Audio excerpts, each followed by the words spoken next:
Question 11. Can you explain your decision to create the album under the name Kehinde Spencer? Is there a connection to your African culture in this name? Why did you decide to use that name as opposed to Esther? Oh gosh, these are such good questions.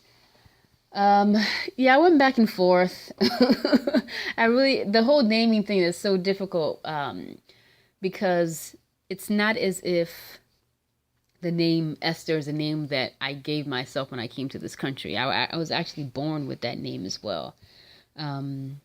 We practiced at the time when I was born. My mom stopped some years after, but we practiced a Creolized African religion where you would have a naming ceremony 7 days after you were born, and the prophetess would get possessed by the spirit and then tell you or the family what the name of the child is that the spirit told her.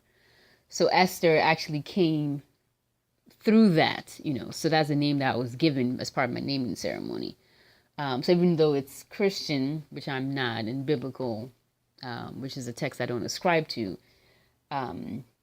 it's still something that is important to me. And I think it does actually speak to, when I read the book of Esther in the Bible, that kind of speaks to my personality and characteristics and things like that. However, Kehinde is the name that I use, I guess the nickname of it. Everybody calls me Keke. So the letters K.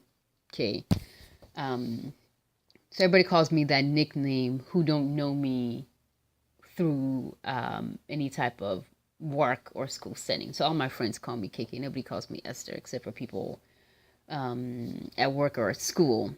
So I guess I created, or part of us assimilating, created that dichotomy where my Esther is my public name and Kehinde Keke is my private name. So part of the reason why I use this name as the album is to kind of to start to, switch it up.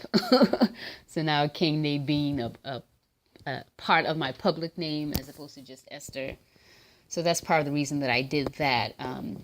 But as well, because the album was connecting to African culture and African root, I also wanted to put that out there in the name of the project.